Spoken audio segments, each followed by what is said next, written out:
আমার বোনদের আবদারে আজকে ওদের সবাইকে আমি চিকেন উইংস বানিয়ে খাওয়ালাম।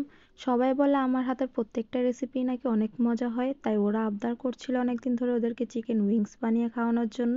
তাই ওদের সবার জন্য আজকে স্পেশালি আমার হাতে চিকেন উইংসটা বানিয়েই ফেললাম। চিকেন উইংস বানানোর জন্য আমি এখানে মুরগির পাখনাগুলো নিয়ে নিয়েছি। টোটাল আমি এখানে 16 পিস মুরগির পাখনা নিয়েছি। বাসায় অনেকগুলো সোনালী মুরগি আনা হয়েছিল, ওই মুরগির পাখনাগুলোই আমি নিয়ে নিয়েছি। তবে এই রেসিপির ক্ষেত্রে ফার্মের যে মুরগি হয় ওই মুরগির পাখনা ব্যবহার করলে আরো বেশি টেস্টি হয় খেতে। এখন একে একে সব মশলা দিয়ে দিব। প্রথমে এখানে রসুন বাটা দিয়ে দিলাম 1 চামচ, আদা বাটা দিলাম 1 চামচ, অল্প করে একটু সয়া সস দিচ্ছি, অল্প করে একটু ম্যাগির যে সসটা থাকে সেই সসটা দিয়ে দিব টেস্টটা বাড়ানোর জন্য। রেস্টুরেন্টের উইংসটা খেতে কিন্তু একটু ঝাল ঝাল লাগে, তাই আমি এখানে একটু মরিচের গুঁড়া অ্যাড করেছি, সাথে একটু ধনিয়া জিরার গুঁড়া এবং স্বাদমতো একটু লবণ দিয়ে খুব ভালোভাবে আমি উইংসগুলোকে মাখিয়ে নিব। মাখানোর পরে আমি এগুলাকে 10 থেকে 15 মিনিট রেস্টে দিব। তারপর আরেকটা বাটি নিয়ে নিয়েছি, এখানে আমি হাফ কাপের মতো ময়দা, 2 টেবিল চামচের মতো কর্নফ্লাওয়ার দিয়ে সাথে আবার ওইগুলোর সাথে মশলা দিয়ে দিচ্ছি। একটু সাদা গোলমরিচ, একটু মরিচ, একটু ধনিয়া জিরার গুঁড়ার পাউডার দিয়ে দিলাম। ময়দার সাথে সবগুলো মশলাকে ভালোভাবে মিশিয়ে নিব হাত দিয়ে। চুলায় একটা প্যান বসিয়ে দিব। উইংসগুলো ভাজার জন্য আমি এখানে তেল দিয়ে দিচ্ছি পরিমাণ মতো। তারপরে এক একটা উইংস নিয়ে আমি এই ময়দাটার মধ্যে একটু কোট করে নেব। হালকা করে লাগাতে হবে, খুব বেশি লাগানোর প্রয়োজন নেই। তারপর একটা একটা করে আমি তেলে ছেড়ে দিব।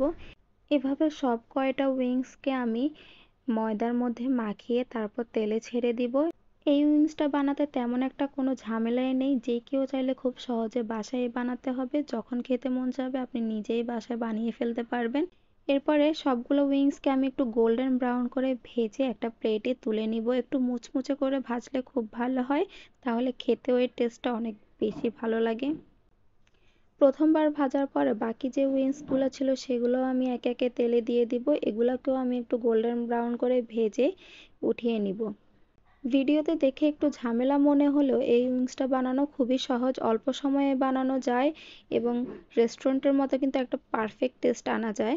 তারপর এখানে আমি প্যানের মধ্যে তেল দিয়ে দিব। তেল দিয়ে উইংসগুলো যেখানে মাখিয়ে রেখেছিলাম সেখানে কিছু মশলা ছিল, ওই মশলাটা দিয়ে দিলাম। একটু নাড়াচাড়া করে তারপরে এখানে আমি সস অ্যাড করব। বাই দ্য ওয়ে, এটা কিন্তু আমার বাসায় বানানো হোমমেড সস। প্রথমে যেটা দিয়েছিলাম সেটা ছিল চিলি সস এবং এখন যেটা দিচ্ছি এটা কিন্তু টমেটো সস। আমার হোমমেড সসের কিন্তু কালারটা একদম পারফেক্ট ছিল, আপনারা দেখতে পাচ্ছেন। কেউ যদি রেসিপি চাও তাহলে আমি সেটা শেয়ার করতে পারি। তারপর এখানে আমি 1 চামচের মতো চিলি ফ্লেক্স দিয়ে দিয়েছি। এটা ঝালের উপরে ডিপেন্ড করে কে কতটুকু ঝাল খেতে চায়। তারপরে আর একটু ম্যাগি সস দিয়ে আমি সসের মিশ্রণটাকে একটু ভালোভাবে কষিয়ে নিব। তারপর ভেজে রাখা উইংসগুলোকে দিয়ে দিব সসের সাথে। এগুলোকেও ভালোভাবে 2-3 মিনিটের মতো একটু মিক্স করে নিলে হবে, কারণ আমরা যখন উইংসগুলো ভেজেছি তখনই কিন্তু ভিতর থেকে চিকেনটা হয়ে গিয়েছিল। তারপর উপরে গার্নিশিংয়ের জন্য আমি এখানে কিছু ধনেপাতা কুচি করে নিয়েছিলাম। এখন একটা প্লেটের মধ্যে সবগুলো উইংসকে নিয়ে নিব।